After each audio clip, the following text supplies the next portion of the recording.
ఓం శాంతి. ఈరోజు మురళి సండే. అవ్యక్త బాబ్దాదా యొక్క మధుర మహావాక్యం 8/12/2024, రివైజ్ డేట్ 13/2/2003లో బాబా నడిపించిన మధుర మహావాక్యం. మురళి యొక్క హెడ్లైన్: వర్తమాన సమయంలో మీ దయాహృదయము మరియు దాతా స్వరూపమును ప్రత్యక్షం చేయండి. వర్తమాన సమయంలో మీ దయాహృదయము మరియు దాతా స్వరూపమును ప్రత్యక్షం చేయండి.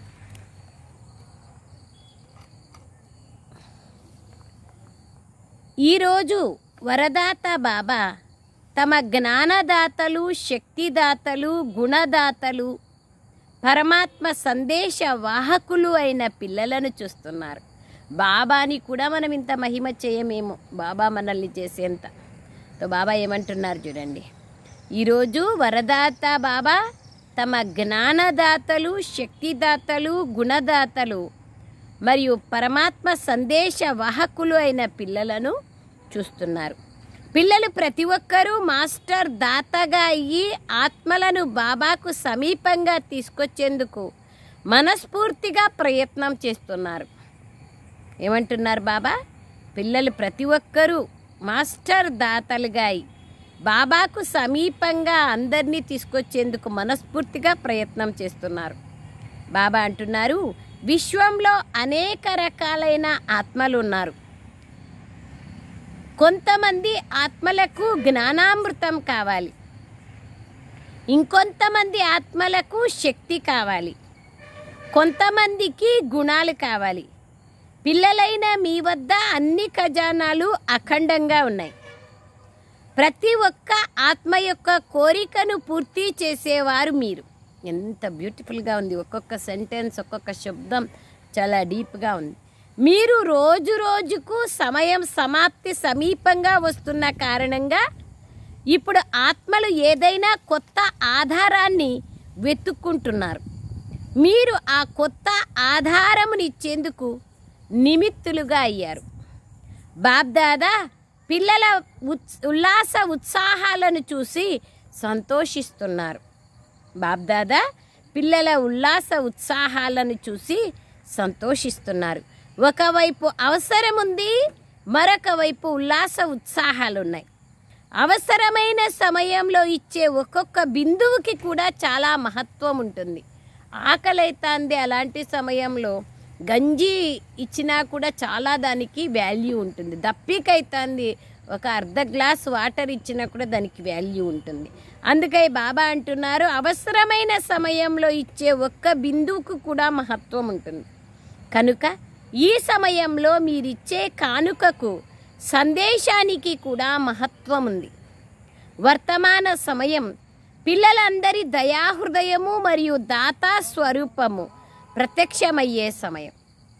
వర్తమాన సమయంలో మన అందరిలో ఉండే దయాహృదయము, దాతా స్వరూపము ప్రత్యక్షమయ్యే సమయం. బ్రాహ్మణాత్మలైన మీ అనాది స్వరూపంలో కూడా దాతాతనపు సంస్కారం నిండి ఉంది. అనాది స్వరూపంలో కూడా దాతా స్థితి నిండి ఉంది. కనుకనే కల్పవృక్షము చిత్రంలో మీరు వృక్షము యొక్క వేర్ల భాగంలో చూపించబడ్డారు. ఎందుకంటే వేర్ల ద్వారానే మొత్తం వృక్షానికి నీళ్లు అన్నీ చేరుకుంటాయి, ఎరువు, నీళ్లు అన్నీ చేరుకుంటాయి. మీ ఆది స్వరూపము దేవతా స్వరూపం. దేవత అన్నదాని అర్థమే దేవత అంటేనే ఇచ్చేవారు. మీ మధ్యకాలం యొక్క స్వరూపం పూజనీయ స్వరూపం. మధ్యకాలంలో కూడా పూజ్య రూపంలో మీరు వరదానాలను ఇచ్చేవారు, ఆశీర్వాదాలను ఇచ్చేవారు, ఆశీర్వాదాలను ఇచ్చే దాత స్వరూపులుగా ఉన్నారు. కనుక మీ విశేష స్వరూపమే దాతాతనపు స్వరూపం.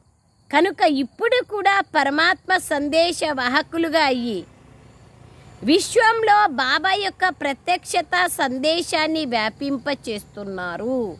బాబా ఏమంటున్నారు అర్థమైందా? దయాస్వరూపులుగా అయ్యి బాబాను ప్రత్యక్షం చేసే సమయం ఇప్పుడు. మీరు బ్రాహ్మణాత్మలు, మీ అనాది స్వరూపం కూడా దాతా స్వరూపమే. దేవతా స్వరూపం అంటేనే దాతా స్వరూపం, మధ్య స్వరూపం అంటే కూడా పూజ్య స్వరూపం. దాంట్లో కూడా మీరు భక్తాత్మలకి కూడా వరదానాలు ఇచ్చి ఆశీర్వాదాలను ఇచ్చే దాతా స్వరూపులుగా ఉంటారు. కనుక మీ విశేష స్వరూపమే దాతా స్వరూపం. ఇప్పుడు పరమాత్మ సందేశ వాహకులుగా అయి విశ్వంలో బాబా యొక్క ప్రత్యక్షత సందేశాన్ని వ్యాపింపచేస్తున్నారు. అనాది, ఆది, అనాది పరంధామంలో, ఆది దేవతా స్వరూపంలో దాతా స్థితి యొక్క సంస్కారం ప్రతి ఒక్కరిలో సదా ప్రత్యక్ష స్వరూపంలో ఉంటుందా అని బ్రాహ్మణ పిల్లలు ప్రతి ఒక్కరూ పరిశీలించుకోండి.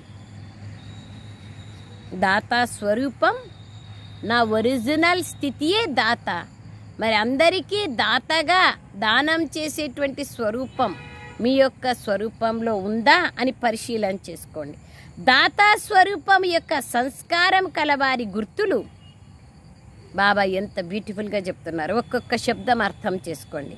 వాళ్ళు ఇస్తే మేమిస్తాం, వాళ్ళు చేస్తే మేము చేస్తాం అని ఇలా ఎప్పుడూ సంకల్ప మాత్రం కూడా అనుకోరు. అండర్లైన్. దాతా స్వరూపులంటే వాళ్ళు ఇస్తే మేము ఇస్తాం, వాళ్ళు చేస్తే మేము చేస్తాం, వాళ్ళు ఇది చేస్తున్నారు మేము ఇది చేస్తాం, వాళ్ళు అంత చేస్తున్నారు మేము ఇంత చేస్తామని క్యాలిక్యులేటెడ్ ఉండదు. సదా ఇచ్చే స్వరూపంలో ఉంటారు. నిరంతరము తెరిచి ఉన్న బండారంగా ఉంటారు. బాబ్దాదా నలువైపులా ఉన్న పిల్లల దాతా స్వరూపం యొక్క సంస్కారాన్ని చూశారు. ఏం చూసి ఉంటారు? నంబర్ వారుగా అయితే ఉంటారు కదా. ఇది ఉంటే నేను కూడా చేస్తాను అనే సంకల్పం ఎప్పుడూ చేయకండి. వీళ్ళు చేస్తే నేను చేస్తా, లేదా ఇది ఈ సాధనం ఉంటే నేను చేస్తా, ఇప్పుడు క్లాస్ చేయాల మైక్ ఉంటే చేస్తా, నాకు ఆరోగ్యం బాగుంటే చేస్తా, అట్లా ఏది ఉన్నా ఏది లేకపోయినా వాళ్ళు చేస్తూనే ఉంటారు. ఎవరు చేసినా ఎవరు చేయకపోయినా వాళ్ళు చేస్తూనే ఉంటారు. ఇది ఉంటే నేను కూడా చేస్తాను అన్న సంకల్పాన్ని ఎప్పుడూ చేయకండి. దాతాస్థితి యొక్క సంస్కారం కలవారు అన్ని వైపుల నుండి సహయోగం స్వతహాగానే ప్రాప్తిస్తుంది. వాళ్లకు కేవలం ఆత్మల ద్వారానే కాకుండా ప్రకృతి కూడా సమయానుసారంగా సహయోగిగా అవుతుంది. కేవలం ఆత్మల ద్వారానే కాకుండా ఆత్మలు సహాయం చేసేదే కాదు, ప్రకృతి కూడా వాళ్లకు సహయోగిగా అవుతుంది. దాదీలను చూసినాం కదా, దాతా స్వరూపం. అది ఎలా ఇది ఎలా అట్లా చేయాలా ఇట్లా చేయాలనే సంకల్పం వస్తూనే ఉంటుంది వాళ్లకు. అందుకోసమే బాబా అంటున్నారు సమయానుసారంగా సహయోగిగా అవుతారు. ఎవరైతే సదా దాతగా అవుతారో ఆ పుణ్యానికి ఫలితంగా అవసరమైన సమయంలో సహయోగము, అవసరమైన సమయంలో సఫలత వారికి సహజంగా ప్రాప్తిస్తాయి. దాతా స్వరూపం ఉన్న వాళ్లకు సహయోగము సఫలత రెండు అవసరమైన సమయంలో ప్రాప్తిస్తాయి. ఇది సూక్ష్మమైన లెక్కాచారం. కనుక సదా దాత స్థితి సంస్కారాన్ని ప్రత్యక్ష స్వరూపంలో ఉంచుకోండి. పుణ్యం యొక్క ఖాతా 1కి 10 రెట్లుగా ఫలితాన్ని ఇస్తుంది. కనుక పుణ్యాత్మగా అయ్యి సంకల్పాల ద్వారా, మాటల ద్వారా, సంబంధ సంపర్కాల ద్వారా పుణ్యం యొక్క ఖాతాను ఎంత జమ చేసుకున్నాము అనే దాన్ని మొత్తం రోజంతట్లో నోట్ చేసుకోండి. బాబా ఏమంటున్నారు? పుణ్యాత్మగా ఈ పుణ్యం యొక్క ఖాతా మనసా వాచా కర్మణ సంబంధ సంపర్కాలలో ఎంత జమ చేసుకున్నాను రోజంతటిలో అనేది పరిశీలించుకోండి, నోట్ చేసుకోండి. మనసా సేవ కూడా పుణ్య ఖాతాని జమ చేస్తుంది. మనసా సేవ కూడా పుణ్యము ఖాతాని జమ చేస్తుంది. వాచా ద్వారా ఎవరైనా బలహీన ఆత్మని సంతోషంలోకి తీసుకురావడం, అలజడిలో ఉన్న వారిని మహిమలేకి తీసుకురావడం, మనస్సు బలహీనంగా ఉన్న వారిని మీ మాటల ద్వారా ఉల్లాస ఉత్సాహంలోకి తీసుకురావడం, సంబంధ సంపర్కము ద్వారా వారికి మీ శ్రేష్ట సాంగత్యం యొక్క ప్రభావమును అనుభవం చేయించడం. ఏమేం చేయాలి? బాబా ఎంత బాగా చెప్తున్నారు. మనసా ద్వారా సేవ చేస్తే కూడా పుణ్యం ఖాతా జమ అవుతుంది. వాచా ద్వారా ఎలా ఉండాలి? బలహీన ఆత్మలకు సంతోషాన్ని ఇవ్వాలి, అలజడిలో ఉన్న వాళ్లకు మహిమ చేయాలి. మనస్సు బలహీనంగా ఉన్న వాళ్లకు మాటల ద్వారా ఉల్లాస ఉత్సాహంలో తీసుకురావాలి. సంబంధ సంపర్కం ద్వారా వారికి మీ శ్రేష్ఠ సాంగత్యం యొక్క ప్రభావాన్ని అనుభవం చేయించాలి. ఈ విధి ద్వారా పుణ్యపు ఖాతా జమ చేసుకోగలరు. ఈ జన్మలో ఎంత పుణ్యాన్ని జమ చేసుకుంటారంటే అర్ధకల్పం వరకు ఆ పుణ్యం యొక్క ఫలాన్ని తింటూ ఉంటారు. మరియు అర్ధకల్పము మీ జడ చిత్రాలు వాయుమండలం ద్వారా పాపాత్మలకు కూడా పాపాల నుండి ముక్తులను చేస్తాయి. పతిత పావనులుగా అవుతారు. బాబ్దాదా పిల్లల ప్రతి ఒక్కరి జమా ఖాతా లేదా పుణ్యపు ఖాతాని చూస్తున్నారు. బాబ్దాదా వర్తమాన సమయంలో సేవ చేసే విషయంలో పిల్లల్లో ఉన్న ఉత్సాహ ఉల్లాసాలను చూసి సంతోషిస్తున్నారు. చాలామంది పిల్లలలో సేవకు సంబంధించిన ఉల్లాసం చాలా మంచిగా ఉంది. అందరూ తమ తమ వైపుల నుండి సేవా ప్లాన్లు ప్రాక్టికల్ లేకి తీసుకొస్తున్నారు. ఇందుకు బాబ్దాదా మనస్ఫూర్తిగా అభినందిస్తున్నారు. మంచిగా చేస్తున్నారు, మంచిగా చేస్తూ ఉంటారు. అన్నింటికంటే మంచి విషయం ఏమిటంటే అందరి సంకల్పాలు మరియు సమయం బిజీగా అయిపోయాయి. బిజీగా కావడమే మాయకు వీడ్కోలు ఇవ్వడం. నలువైపులా చేసే సేవ ద్వారా ఇప్పుడు ఫిర్యాదులను తప్పకుండా పూర్తి చేసేసేయాలి అని ప్రతి ఒక్కరికి లక్ష్యం ఉంది. పల్లెల్లో వెళ్ళి ప్రతి ఒక్కరికి మీరు వాళ్ళ యొక్క ఆశను పూర్తి చేసే లక్ష్యం మీ అందరికీ ఉంది. బ్రాహ్మణుల దృఢ సంకల్పంలో చాలా శక్తి ఉంటుంది. ఒకవేళ బ్రాహ్మణులు దృఢ సంకల్పం చేసినట్లయితే ఏదైనా ఎందుకు కాలేదు, అన్నీ అయిపోతాయి. కేవలం యోగాన్ని జ్వాలాస్వరూపంగా చేసుకోండి. యోగము జ్వాలాస్వరూపంగా ఉంటే ఆ జ్వాల వెనుక ఆత్మలు స్వతహాగా వచ్చేస్తాయి. ఎందుకంటే జ్వాల లభించడం ద్వారా వారికి దారి కనిపిస్తుంది. ఇప్పుడు యోగమైతే చేస్తున్నారు, కానీ యోగము జ్వాలాస్వరూపంగా కావాలి. సేవలో ఉల్లాస ఉత్సాహాలు మంచిగా పెరుగుతున్నాయి, కానీ యోగంలో జ్వాలాస్వరూపమునకు ఇప్పుడు అండర్లైన్ చేయాలి. మీ దృష్టిలో ఎటువంటి మెరుపు రావాలంటే ఆ దృష్టి ద్వారా ఏదో ఒక అనుభూతి ఇతరులు చేయాలి. బాబ్దాదాకు విదేశం వారు చేసిన సమయం యొక్క పిలుపు అనే కాల్ ఆఫ్ టైం అనే సేవ యొక్క విధి చాలా మంచిగా అనిపించింది. చిన్న సంఘటనను సమీపంగా తీసుకొచ్చారు.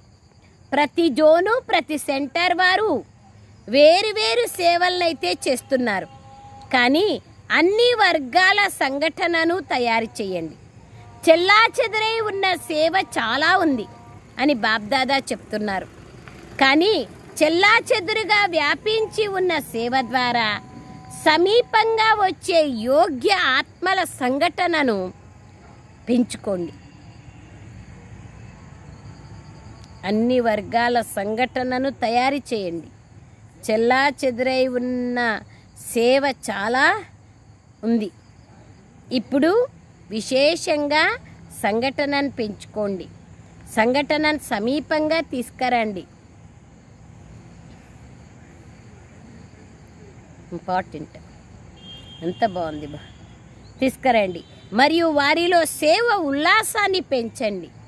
అటువంటి ఆత్మలు ఉన్నారు, కానీ ఇప్పుడు ఆ శక్తిశాలి పాలన సంఘటిత రూపంలో లభించడం లేదు. దీనిని బాబ్దాదా చూస్తున్నారు. వేరువేరుగా యథాశక్తి పాలన లభిస్తోంది. సంఘటనలో ఒకరిని చూసి ఒకరికి ఉల్లాసం కూడా వస్తుంది. వారు దీన్ని చేయగలిగినప్పుడు నేను కూడా చేయగలను, నేను కూడా చేస్తాను అన్న ఉల్లాసం వస్తుంది. బాబ్దాదా ఇప్పుడు సేవ యొక్క ప్రత్యక్షతను సంఘటిత రూపంలో చూడాలనుకుంటున్నారు. బాగా కష్టపడుతున్నారు. ప్రతి ఒక్కరూ తమ వర్గం యొక్క, తమ స్థానం యొక్క, సేవా కేంద్రం యొక్క సేవను చేస్తున్నారు. ఇందుకు బాబ్దాదా సంతోషిస్తున్నారు. ఇప్పుడు కొందరిని బాబా ఎదురుగా తీసుకురండి. గృహస్థంలో ఉన్నవారి ఉల్లాసం కూడా బాబ్దాదా వద్దకు చేరుకుంటోంది. డబల్ విదేశీయులు కూడా డబల్ కార్యంలో ఉంటూ సేవలో మరియు స్వపురుషార్థంలో మంచి ఉల్లాసంలో ఉంటున్నారు. ఇది చూసి కూడా బాబ్దాదా సంతోషిస్తున్నారు. విదేశంలోని బ్రాహ్మణాత్మలు వర్తమానంలోని వాయుమండలాన్ని చూసి భయపడడం లేదు కదా. రేపేమవుతుంది అనైతే ఆలోచించరు కదా. రేపు మంచిగా అవుతుంది, మంచిగా ఉంది, మంచే జరుగుతుంది. ప్రపంచంలో ఎంతగా అలజడి పెరుగుతుందో అంతగానే బ్రాహ్మణుల స్థితి స్థిరంగా ఉంటుంది. డబల్ విదేశీయులు అలజడిలో ఉన్నారా లేదా అచలంగా ఉన్నారా? అచలంగా ఉన్నారా? అలజడిలో అయితే లేరు కదా. ఎవరైతే అచలంగా ఉన్నారో వాళ్ళు చేతులెత్తండి. అచలంగా ఉన్నారా? రేపు ఏదైనా జరిగినా పర్వాలేదా? ఏదైనా కానీ అచలంగా ఉంటారు కదా. ఏమవుతుంది? ఏమీ కాదు. బ్రాహ్మణులైనా మీ పైన పరమాత్మ ఛత్ర ఛాయ ఉంది. వాటర్ ప్రూఫ్గా ఉంటారు. ఎంత వాటర్ ఉన్నా కానీ వాటర్ ప్రూఫ్ ద్వారా ఎలాగైతే తడవకుండా ఉంటారో అలాగే ఎంత అలజడి ఉన్నా కానీ బ్రాహ్మణులు పరమాత్మ ఛత్ర ఛాయ కింద సదా సురక్షితంగా ఉంటారు. నిశ్చింత చక్రవర్తులు కదా. లేకపోతే ఏమవుతుందో అని కాస్త చింత ఉందా? ఏమీ కాదు. నిశ్చింతగా ఉండండి. స్వరాజ్య అధికారులుగా అయ్యి నిశ్చింత చక్రవర్తులుగా అయ్యి అచల్ అడోల్ సీట్ పైన సెట్ కాండి. సీట్ నుండి కిందికి దిగకండి. అప్సెట్ అయితే అనగా సీట్ పైన సెట్ కాలేదంటే అప్సెట్ అయిపోతారు. సీట్ పైన సెట్ కాకపోతే అప్సెట్ అయిపోతారు. సీట్ పైన సెట్ అయిన వారు కలలో కూడా అప్సెట్ కారు. ఎంత బ్యూటిఫుల్గా ఉంది మురళి. విదేశీయులతో బాబా మాట్లాడినారు కదా. మాతలు ఏమని భావిస్తున్నారు? సీట్పై సెట్ అవ్వడం, కూర్చోవడం వస్తుందా? అలజడి చెందడం లేదు కదా. బాబ్దాదా కంబైన్డ్గా ఉన్నారు. సర్వశక్తివంతుడు మీతో కంబైన్డ్గా ఉన్నప్పుడు ఇక మీకు ఇంకేం భయం? ఒంటరి వారిగా భావిస్తేనే అలజడి లేకొస్తారు. కంబైన్డ్గా ఉంటే ఎంత అలజడి ఉన్నా కూడా మీరు అచలంగా ఉంటారు. సరేనా మాతలు? బాగున్నారు కదా. కంబైన్డ్గా ఉన్నారు కదా. ఒంటరిగా లేరు కదా. బాబాది బాధ్యత. ఒకవేళ మీరు సీట్పై సెట్ అయి ఉంటే బాబాది బాధ్యత, అప్సెట్ అయితే మీదే బాధ్యత. స్థిరంగా ఉంటే నాది బాధ్యత, అచలంగా ఉంటే ఏమన్నా అయిపోయి నేను చూసుకుంటా. ఒకవేళ మీరు అలజడిలేకొచ్చినారా ఇంకా మీదే బాధ్యత. బాబా పైన అంత సంపూర్ణ విశ్వాసం ఉంచి స్థిరంగా ఉంటే అప్పుడు బాబానే అన్నీ చూసుకుంటారు. ఆత్మలకు సందేశం ద్వారా కానుకనిస్తూ ఉన్నట్లయితే దాతస్వరూపంలో స్థితులై ఉంటారు. దాతా స్థితి పుణ్యం యొక్క ఫలంగా శక్తి లభిస్తూ ఉంటుంది. నడుస్తూ తిరుగుతూ స్వయాన్ని చేయించే ఆత్మగా ఈ కర్మేంద్రియాలను చేసే కర్మచారులుగా భావించాలి. ఈ ఆత్మ స్మృతి యొక్క అనుభవం సదా ప్రత్యక్ష స్వరూపంలో ఉండాలి. ఆత్మిక స్మృతి యొక్క అనుభవం సదా ప్రత్యక్ష స్వరూపంలో ఉండాలి. కర్మేంద్రియాలతో నేను కర్మ చేపిస్తున్నాను, నేను యజమాని, నేను ఆత్మను అనే స్మృతి ప్రత్యక్షంగా ఉండాలి. నేను ఉన్నదే ఆత్మ కదా అని ఇలా ఆలోచించకూడదు. స్మృతిలో ఇమర్జ్ అయి ఉండాలి. మర్జు రూపంలో ఉంటుంది కానీ ఇమర్జు రూపంలో ప్రత్యక్షంగా ఉండాలి. అప్పుడు నశ, సంతోషం మరియు కంట్రోలింగ్ పవర్ వస్తాయి. మజా కూడా ఉంటుంది. ఎందుకని వస్తుంది? సాక్షిగా ఈ కర్మ చేయిస్తారు కనుక చేయించే వారిగా ఈ కర్మ చేయిస్తున్నానా అనే దాన్ని పదే పదే పరిశీలించుకోండి. రాజు అయి తన కర్మచారులను తన ఆజ్ఞలో ఉంచుకుంటాడు కదా. ఆజ్ఞాపించి చేయిస్తాడు. అలాగే చేయించేది ఆత్మ అని ఆత్మ యొక్క ఆర్డర్లో ఉంటాయి. లేదంటే మాయ గమనిస్తూ ఉంటుంది. చేయించే ఆత్మ నిర్లక్ష్యంగా అయిపోతే మాయ ఆజ్ఞాపించడం మొదలు పెడుతుంది. ఒక్కోసారి సంకల్ప శక్తి, ఒక్కోసారి వాచాశక్తి మాయ ఆర్డర్లోకి వచ్చేస్తాయి. కనుక ఎల్లప్పుడూ ప్రతి కర్మేంద్రియాన్ని మీ ఆజ్ఞ పైన నడిపించండి. అనుకోలేదు ఇలా అయిపోయింది అని అనరు. ఏది కోరుకుంటారో అదే జరుగుతుంది. ఇప్పటి నుండే రాజ్యాధికారిగా అయ్యే సంస్కారాన్ని నింపుకుంటున్నారు. అప్పుడే అక్కడ కూడా రాజ్యాన్ని నడిపిస్తారు. స్వరాజ్య అధికారి అన్న సీట్ నుండి ఎప్పుడూ కిందికి దిగకండి. ఒకవేళ కర్మేంద్రియాలు ఆర్డర్లో ఉన్నట్లయితే ప్రతి శక్తి కూడా మీ ఆర్డర్లో ఉంటుంది. కర్మేంద్రియాలు ఆర్డర్లో ఉంటే ప్రతి శక్తి మీ యొక్క ఆర్డర్లో ఉంటుంది. అంటే అర్థం అష్టశక్తులు ఆత్మిక స్వరూపంలో ఉన్నామంటే దాతా స్వరూపంలో ఉంటాము. మరియు అష్టశక్తులు మన యొక్క హ్యాండ్లింగ్లో ఉంటాయి. శక్తులు మన యొక్క అధీనంలో ఉంటే ఎప్పుడు ఏది కావాలన్నా అప్పుడు ఉపయోగిస్తే అప్పుడు ఆటోమేటిక్గా ఆశీర్వాదాలు లభిస్తాయి. ఎప్పుడూ ఏదో ఒక సేవలో బిజీగా ఉంటారు. తర్వాత అప్సెట్ అవ్వరు. ఒక్క బాబా పైన నిశ్చయం ఉంటుంది. సో నిశ్చింతగా ఉంటారు. ఎన్ని విషయాలు చెప్పినారు బాబా. మీ ఆర్డర్లో ఉంటుంది. ప్రతి శక్తి పరమాత్మ ఇచ్చిన కానుక. పరమాత్మ ఇచ్చినది మీ వస్తువు అయిపోతుంది. కనుక మీ వస్తువుని మీరు ఎలా అయినా ఉపయోగించుకోవచ్చు, ఎప్పుడైనా ఉపయోగించుకోవచ్చు కదా. అలాగే ఈ సర్వశక్తులు మీ ఆర్డర్లో ఉంటాయి. సర్వ కర్మేంద్రియాలు మీ ఆర్డర్లో ఉంటాయి. వీరినే స్వరాజ్యాధికారులు, మాస్టర్ సర్వశక్తివంతులు అంటారు. పాండవులు అటువంటి వారేనా? మాస్టర్ సర్వశక్తివంతులు కూడా మరియు స్వరాజ్యాధికారులు కూడా. నోటు నుండి అలా మాటలు వచ్చేసాయి అనకండి. అలా రావడానికి ఆర్డర్ ఇచ్చింది ఎవరు? చూడాలనుకోలేదు కానీ చూశాను, చెయ్యాలనుకోలేదు కానీ చేశాను. ఇలా ఎవరి ఆర్డర్ పైన జరుగుతోంది? వీరిని అధికారులని అంటారా లేదా అధీనులని అంటారా? అధికారులుగా అవ్వండి, అధీనులుగా కాదు. అచ్చా, ఇప్పుడు మధుబనంలో అందరూ ఎలాగైతే చాలా చాలా సంతోషంగా ఉన్నారో అలా సదా సంతోషంగా ఉండాలని బాబ్దాదా కోరుకుంటున్నారు.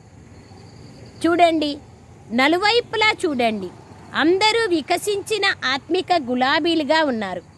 వాడిపోయి లేరు, వికసించిన గులాబీలుగా ఉన్నారు. ఎల్లప్పుడూ ఇలాగే భాగ్యశాలులుగా సంతోషకరమైన ముఖముతో ఉండాలి. ఎవరైనా మీ ముఖాన్ని చూస్తే వీళ్లకు ఏమి లభించింది, ఇంత సంతోషంలో ఉన్నారే అని మిమ్మల్ని అడగాలి. అచ్చా, అందరూ బాగున్నారా? విదేశస్తులు కూడా చేరుకున్నారు. ఇక్కడ మంచిగా అనిపిస్తుంది కదా. మధుబనంలో న్యూయార్క్ మోహిని అక్కయ్యతో అల్లకల్లోలాన్ని వినడం నుంచి రక్షించుకున్నారు కదా. మంచిగా చేశారు. అందరూ కలిసి చేరుకున్నారు. చాలా బాగా చేశారు. ఆ టైంలో వరల్డ్ టవర్స్ పైన అటాక్ జరగడం ఇవన్నీ జరిగింది కదా. అచ్చా, డబల్ విదేశీయులకు డబల్ నషా ఉంది కదా. మేము డబల్ విదేశీయులము, డబల్ నషా కలవారము అని మా మనసు చెప్తుంది అని అంతటి నషాతో చెప్పండి. స్వరాజ్యాధికారుల నుండి విశ్వరాజ్యాధికారులు డబల్ నషా ఉంది కదా. బాబ్దాదాకు కూడా మంచిగా అనిపిస్తుంది. ఒకవేళ ఏదైనా గ్రూపులో డబల్ విదేశీయులు లేకపోతే బాబాకు మంచిగా అనిపించదు. విశ్వపిత కనుక బాబాకు చూడండి, బాబా ఎంత బాగా చెప్తున్నారు. విశ్వపిత కదా బాబా. బాబాకు విశ్వంలోని వారు కావాలి కదా. అందరూ కావాలి. మాతలు లేకపోయినా కూడా శోభ ఉండదు. పాండవులు లేకపోయినా కూడా ఆకర్షణ, కాంతి తక్కువైపోతుంది. చూడండి, ఏ సెంటర్లోనైనా కేవలం మాతలే ఉండి పాండవులు లేకపోతే మంచిగా అనిపిస్తుందా? కేవలం పాండవులే ఉండి శక్తి లేకపోయినా సేవా కేంద్రం అందంగా అలంకరించి ఉన్నట్లుగా అనిపించదు. ఇరువురు కావాలి, పిల్లలు కూడా కావాలి. మా పేరుని ఎందుకని చెప్పరు అని పిల్లలు అడుగుతారు. పిల్లలు కూడా ఉంటే ఆకర్షణగా ఉంటుంది. అచ్చా, ఇప్పుడు ఒక్క క్షణకాలంలో నిరాకారి ఆత్మగాయి, నిరాకారి బాబా యొక్క స్మృతిలో లౌలీనమైపోండి. బాబా డ్రిల్ చేయించారు.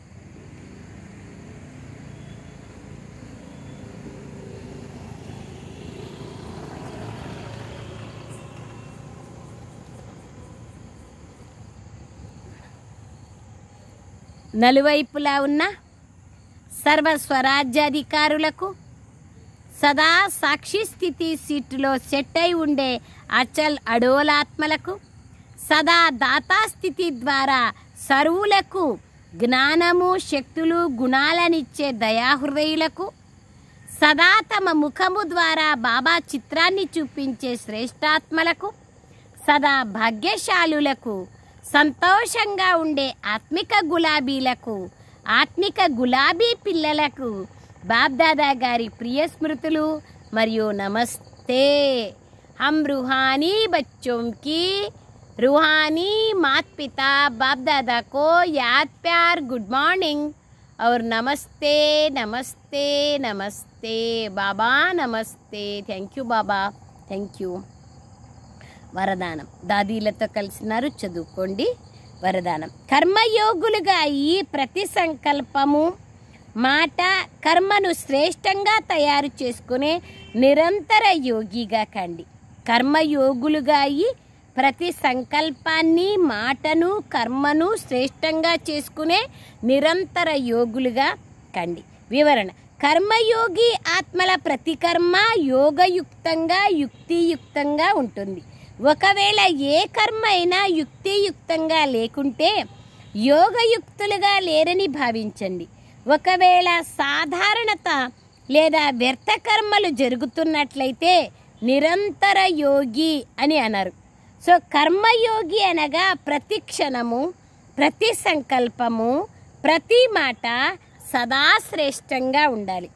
శ్రేష్ట కర్మకు చిహ్నము స్వయం సంతుష్టంగా మరియు ఇతరులు కూడా సంతుష్టంగా ఉంటారు. అటువంటి ఆత్మలే నిరంతర యోగులుగా అవుతారు. స్లోగన్: స్వయం ప్రియులు, లోకప్రియులు మరియు ప్రభు ప్రియ ఆత్మలే వరదాని మూర్తులు. స్వయం ప్రియులు, ప్రభు ప్రియులు మరియు లోకప్రియులే వరదాని మూర్తులు. అచ్చా. ఓం శాంతి. Thank you Baba, thank you.